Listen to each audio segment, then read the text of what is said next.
If you're Chukwuma, Okorafor, or Jeremy Ruckert, you're probably not feeling as good as you did a week ago. Let's talk about the players most impacted by the 2025 NFL Draft today on Locked On Jets.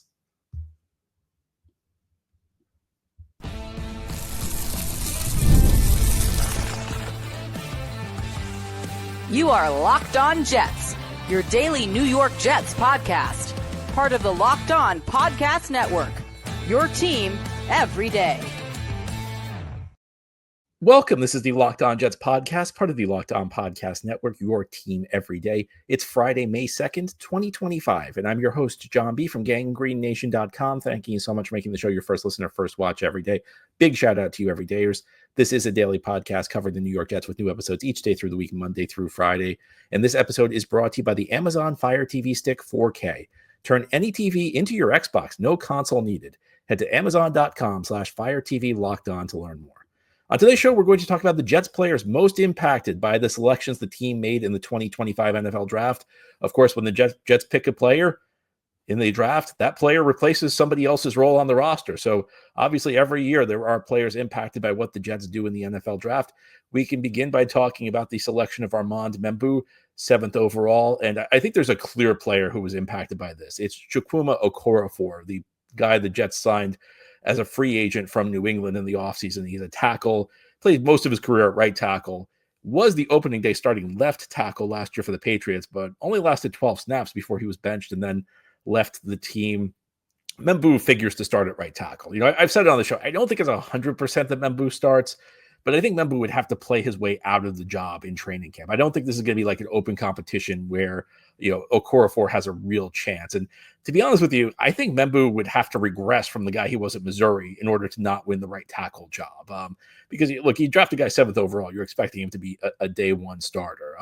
Okorafor really lost his chance to start. And I would imagine that at the moment he signed, the calculus for Okorafor may have been that the Jets were one of the few teams where there was a conceivable path to starting, and that conceivable path included the Jets not drafting a tackle in the top 10. So now with the selection of Membou, Okorafor very likely heads to the bench and will be the primary backup. We could presume he'll be what's known as a swing tackle. A swing tackle is your primary backup who can play either left tackle or right tackle. And even though Okorafor has spent most of his career playing right tackle, again, he's got a little bit of experience playing on the left side. I don't think the Jets would want to mess if anything happened to Olu Fashanu. If Olu Fashanu suffered an injury and needed to miss time, I don't think the Jets would want to mess with Membou.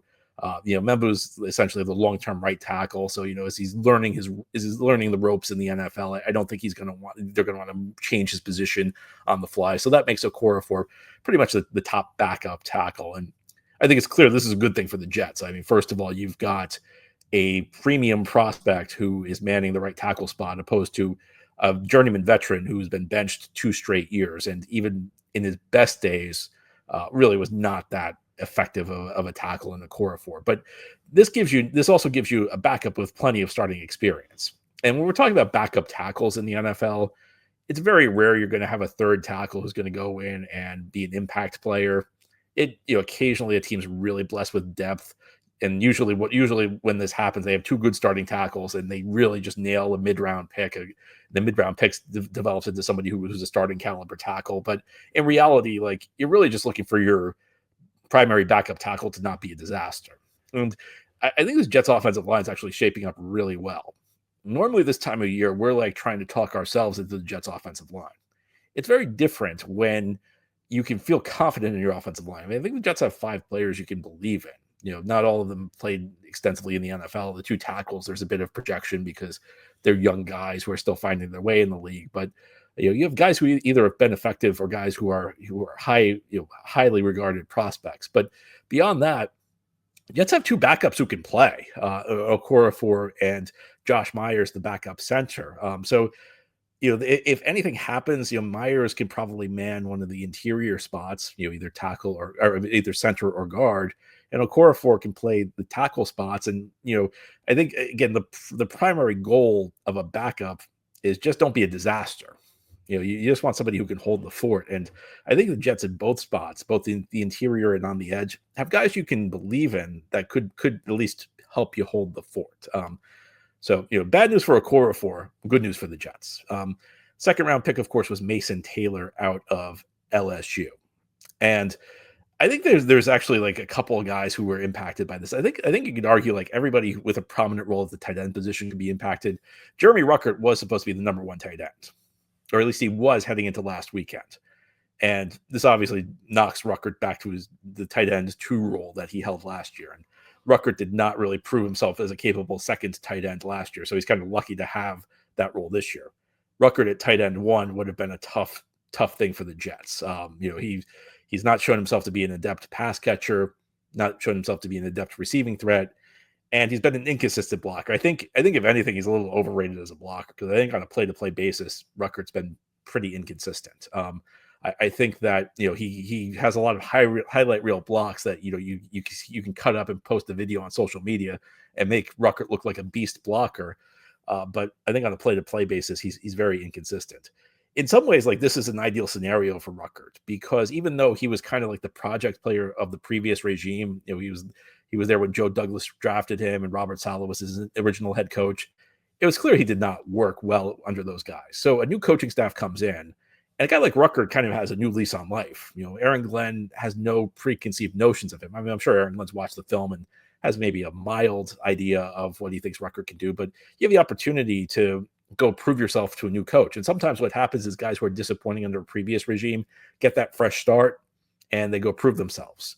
Well, with Ruckert, that the opportunity to land a starting role is now gone. He'll be stuck in the second tight end role. But I think if you go deeper down the depth chart, there are other guys who are hurt by the drafting of Taylor just because it's a numbers game. 2 guys I would think of are Stone Smart and Zach Kuntz.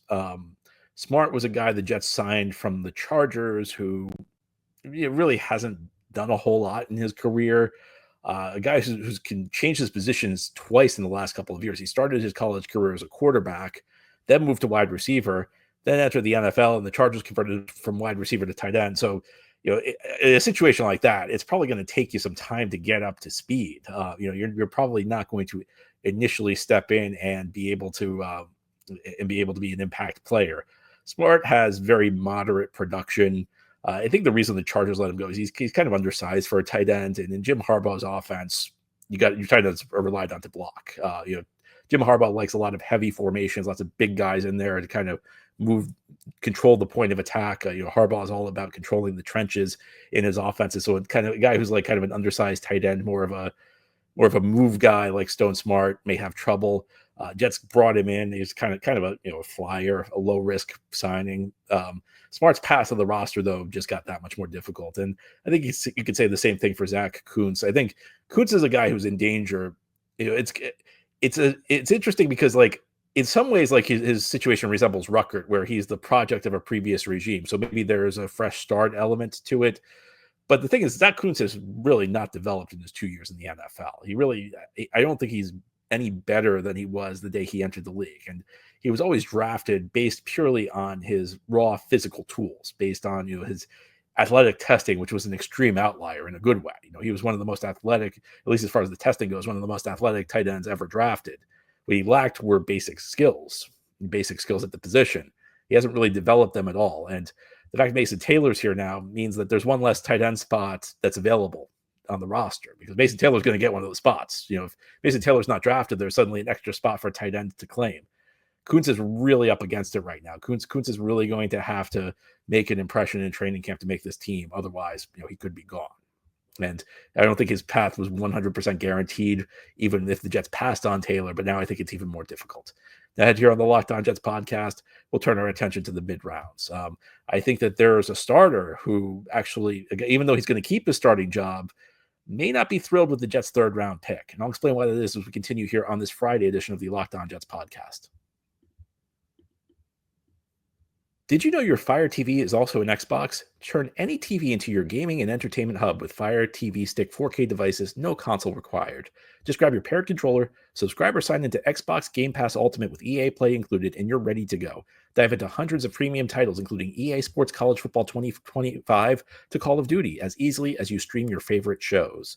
How do you game when you're not in front of your main setup? Hotel stays, family visits, or even just the bedroom? Fire TV Stick 4K makes it possible to keep playing from almost anywhere. You already have a console? Well, a Fire TV Stick 4K device is more affordable and easier to travel, with allowing you to take you or your kids' games wherever you want to plug in. Do you ever find yourself flipping between apps to find one place that just works? Well, with Fire TV Stick 4K, everything's in one place from Netflix to YouTube and beyond. Head to Amazon.com/Fire TV Locked On to get started.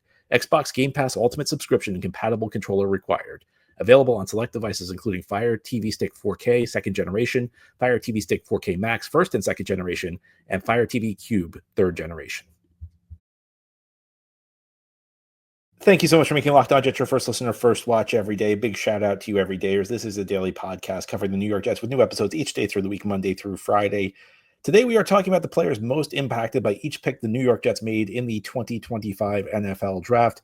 In the third round, the Jets made a pick that was kind of surprising from the standpoint it did not address an immediate need. The pick was a corner out of Florida State, Azareye'h Thomas. And when the Jets made this pick, I mentioned that third round picks very rarely make an immediate impact. So maybe it should not have been as big of a surprise as it was that the Jets picked corner, even though it's not an obvious need, at least in the moment. We're talking about players impacted by this. You could make a pretty good case. It would be somebody like a Quantez Stiggers or Jarek Bernard-Converse, recent day 3 picks the Jets made at the corner position, who now maybe have a tougher spot to making the roster. Again, that element of these guys were project players, but they were Robert Saleh, Joe Douglas project players, not Aaron Glenn, Darren Muji project players. And I think they are impacted. Same phenomenon I was talking about with Stone Smart and Zach Kuntz at the tight end position, where there's just one less roster spot available. But I think there's actually a player who might be more impacted, and this is a longer-term projection, but it could be Brandon Stephens, the corner the Jets just signed from the Baltimore Ravens. Because I don't think you ever draft a player in the third round with your plan A being that he's going to be a backup. Now, sometimes that's how it works out. Sometimes you draft a guy in the third round, and he's not a horrible player, but he's just not starting material. But I think you're typically looking for somebody you're hoping will develop into a starter. And that's Azareye'h Thomas. That's why I think the Jets picked Azareye'h Thomas in the third round. And you talk about important positions. Corner is one of them, especially in an Aaron Glenn defense, where there's certain spots where you can just never have enough quality.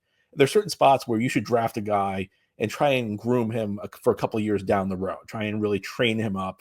No, he's not going to need to start this year, but you're looking to train him so that he'll be ready to take over a starting role in a few years. And if the Jets are successful with this, whose spot will he take? Well, it's not going to be Sauce Gardner. We wouldn't think. I mean, we would presume that Sauce Gardner is going to get a contract extension from the Jets. So I don't think it's going to be him. Thomas doesn't really project as a slot corner, so I don't think Michael Carter II's the guy. So Brandon Stephens would be the guy who could be replaced. Now, Stephens' contract makes it very likely he's going to be here 2 years at least. But it seems like the plan A might be for 2 years down the line, Thomas to take over the starting role. And maybe it'll take 2 years of development. He's a little bit raw, needs to work on his technique a bit. But this could be a sign that the Jets view Brandon Stephens as a shorter-term player. He may not be part of the mix over the long run. Jets are certainly hoping that this is a successful free agent signing. I don't think that the drafting of Thomas necessarily means that the Jets are down on Stephens, but it does indicate that Stephens' time with the Jets could be short because Michael Carter II is already making a lot of money. Sauce Gardner is about to make a ton of money. Do you really need a third corner who's relatively high priced? At some point, you might want to get a little bit cheaper at the corner position while maintaining quality. So I think the Jets are definitely going to look to develop Thomas into a player. And it could be and this is not anything immediate, but a couple of years down the line, this could spell trouble for Brandon Stephens' roster spot with the Jets. Fourth round, the Jets drafted a wide receiver, Arian Smith, out of Georgia. I've expressed my skepticism over this pick. I think there's a clear guy, though, who's really impacted by this, and that is Xavier Gipson. Xavier Gipson, of course, was an undrafted free agent who made the roster 2 years ago. His first NFL game was probably will go down as his most memorable game because he won a week 1 game against the Bills with a punt return touchdown in overtime. And that was the famous game where the Jets lost Aaron Rodgers and still rallied from 10 down in the fourth quarter to win. And it was capped by the Jets actually took the lead in the fourth quarter and then blew it. Bills sent the game to overtime, and then Gipson won the game on a punt return. But aside from that, we really haven't seen many signs of growth from Gibson. And I always am focused on how much a player improves from year one to year two, because there's something to be said for the idea that the biggest jump you make is probably going to be between your first and second year, because you've got some experience under your belt in the NFL. If the playbook's more complex than the one you had in college, now you probably have a good grasp on it. You're now used to playing NFL competition. The speed and size and athleticism of your competition doesn't seem as daunting now that you've been going up against it for a year, at least compared with when you first entered the league, when it's so much better than what you faced in college. And we really saw no jump from Gibson. Not an effective return guy. I mean, he had a very good preseason in 2023, and then he had that great week one return against the Bills, and has really not done a whole lot since then. Really been a pretty ineffective return guy in my view, and has got plenty of opportunities to work out of the slot. The old Jets coaching staff seems to really like him, and it's not entirely clear why. Aaron Rodgers also said he liked Xavier Gibson. Aaron Rodgers was also very complimentary of Gibson. Again, it's not entirely clear why, because while Gibson is fast, he hasn't really shown himself to be an adept route runner. Again, there wasn't a big jump between year one and year two. And, one of the things I look at is playing style. Which player the Jets drafted playing style most matches a player on the roster. And I think for Arian Smith, the answer is Xavier Gibson, because you're looking for a guy who's like a smaller, really fast type of receiver. I'm not sure how many opportunities Arian Smith's going to get as a return guy. I think the Jets may try him out there in preseason just to try and see if his speed can translate into being a great return guy. It doesn't always work, but it's worth a shot in the exhibition season. But I think that if Xavier Gibson was going to have a theoretical role on this team, it's something that Arian Smith probably would take over. And Smith is a guy who at least theoretically could have good deep speed, which is something Gibson's fast, but he never really translated that speed into being much of a deep threat. So I think that Xavier Gibson's roster spot is not just in jeopardy. It's unless there's an injury, it's difficult for me to see how he makes it, because while the Jets receiver room is really not that good right now, they do have a lot of bodies. Garrett Wilson's really good. He's the exception to what I said about the receiver room not being good. Garrett Wilson is really good. But outside of that, I mean, I don't think Alan Lazard's that great. I don't think Josh Reynolds is that great. Don't think Tyler Johnson's that great. But there are lots of guys there. There are lots of guys vying for roster spots in this receiver room. So I don't know that there's much room for Xavier Gibson now, especially that Arian Smith is in town. So I think that he's clearly the guy who could be on the outs. And I think it's not just that he's going to lose playing time, because he was a guy who, he was a guy who was probably going to lose his role with a new coaching staff, because the new coaching staff probably wouldn't like him as much as Robert Saleh and Nathaniel Hackett and Todd Downing. But his roster spot now also is in grave danger. Now, here on the Locked On Jets podcast, we'll turn our attention to the last couple picks the Jets made. I think there's one starter who could be impacted by what the Jets did at the end of the draft, and then a couple backup players who may see their depth roles diminished. We'll talk about who they are as we continue here on this Friday edition of Locked On Jets.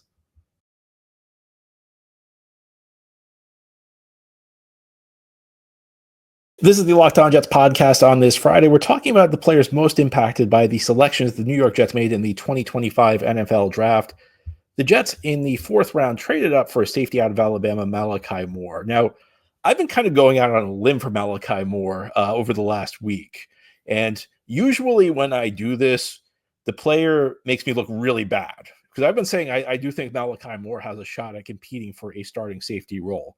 And with that in mind, I think that the player who could be most impacted would be Tony Adams, who has been a starter the last 2 years. And I think by any measure has been a successful undrafted free agent signing. Jets signed him back in 2022. So in a way, he was part of that phenomenal Jets 2022 draft class. And he's been up and down. He's made some plays. He's missed some plays.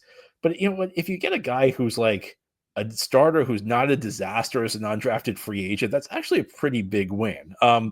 Joe Douglas made a lot of errors as his time as Jets general manager. Joe Douglas, I'll tell you, one of the biggest problems with Joe Douglas is that he did not get enough value out of the day 3 draft picks. Very little in the way of starting caliber players. I mean, really, The Jets got 3 good seasons out of Michael. Actually, it wasn't good. 2 good seasons out of Michael Carter II, and 1 good season out of Jamie Sherwood. And those are really the only quality starting seasons the Jets got out of any day 3 picks from Joe Douglas. He did, however, hit on a couple of UDFAs, and Tony Adams was one of those hits. And you don't have to be a great safety to be a hit as a UDFA. And I think Tony Adams was, but we know Tony Adams is kind of limited. He, is not consistent in controlling himself. I mean, he sometimes puts himself in bad positions on plays, which is not what you want out of a safety. And I do think Malachi Moore's got a shot at beating him out for a starting safety role. Again, I'm going out on a limb here, and usually when I do this, the player I'm pumping up makes me look terrible. So Malachi Moore, please actually make me look good for once. I'm begging you. But I think that he's got a shot to take Tony Adams' starting job. Now, whether he takes that opportunity and runs with it, we'll find out. In the 5th round, the Jets picked a linebacker out of Miami, Francisco Mauigoa. And, this one's a little tough because Jets just really don't have good linebacker depth. In fact, I would not be surprised if Mauigoa was the top backup at the linebacker position. I think it's not terribly likely that he becomes a starter. You never know. Any player you draft could potentially be a starter, but some have better odds than others. When I look at Mauigoa, I see a guy who frequently around the ball, frequently in the right spot. And sometimes, you can transcend at the linebacker position a lack of great athleticism by just having great instincts. I remember, the guy that played with the Jets, Avery Williamson. He was drafted originally by the Tennessee Titans in 2014. I remember I really liked him when Titans drafted him. I was really hoping the Jets would draft him on day 3, and he went on to have a very good career with the Titans, and then came to the Jets in free agency and was a pretty good player with the Jets. He wasn't the most athletically gifted guy, but he had great instincts and he was always around the ball. I think that that would be the hope. Now, Noah could be somebody like that, but there are really a lack of it. I don't think he's overly athletic, and he is kind of undersized for the linebacker position. So I think he probably tops out as a backup, but he could be the primary backup. He could be the primary backup as a rookie. If I'm looking for one player, because that's kind of the theme of the show, maybe I go with Zaire Barnes, who, again, another recent day 3 pick from the Douglas Sala team. And I think anybody who was a project player for Douglas Sala should be on notice right now, because, there's a new regime in town, and the guys who are projects for a coach and GM tend to get graded on a curve by that coach and GM. And they tend to not have to produce at the same level in order to justify their existence on the roster. Well, that's over now for Zaire Barnes. So I think he might be the guy who, unless he could really flash on special teams, he could be the guy who's most impacted by that. And then the final pick the Jets made was Tyler Barron. I think the guy who could really, there are a couple players who could be in some trouble there, but somebody who I think was probably in trouble anyway a bit was Michael Clemens. And, Michael Clemens was a decent power end as a rotational backup for John Franklin Myers. He was a good guy to put in there when John Franklin Myers needed a rest. And over a limited amount of snaps, he could hold up as a run defender, even though he didn't add much as a pass rusher. When John Franklin Myers left, Clemens took a step to a more prominent role and really got exposed. And even when Clemens was a decent backup, he still was liable to commit a really dumb penalty or risk even when sometimes he wasn't flagged, he was doing something dumb that risked the penalty. It's just not something you really want in your backups. You see Tyler Barron come in, another guy who I think is probably more a backup, number 4 type defensive end than he is a guy who's going to be a starter, or even a number 3 defensive end who gets a lot of snaps when your starters need rest. I feel like Clemens is probably on the way out anyway, but this just takes one roster spot that will not be available for defensive ends. I think that he's definitely a guy who profiles, he's not super sized, but around 260 pounds. He's got decent size, and he's kind of a power type player, similar to what I think the Jets had wanted Clemens to become, and what Clemens never really became. So my guess would be Michael Clemens would be the guy who's in a bit of trouble here. I think especially if we're talking about playing time, because Barron is a pick by this regime. Clemens was a pick by the last regime, and that stuff. I think that stuff matters when we talk about who sees a fair share of the snaps. And Clemens was also dealing with guys like Braden McGregor, who, Eric Watts, guys who, may be coming on as, players the Jets got as undrafted free agents last year and showed enough to make the roster. So I think Michael Clemens is the guy who's most impacted by Tyler Barron. Anyway, those are my thoughts. I'd love to hear your thoughts on the players you think are most impacted by the Jets draft class of 2025. But that's all for today's episode. This has been the Locked On Jets podcast, part of the Locked On Podcast Network. Your team every day is our motto. As always, if you enjoyed the show, hit the subscribe button where you're watching or listening so that you'll never miss an episode. If you enjoy the show and are listening on the podcast source, please give it a 5-star review. If you're watching on YouTube and enjoy the show, give this episode a big thumbs up. It helps us out, helps other Jets fans find the podcast. Enjoy your weekend. We'll be back on Monday to talk more Jets.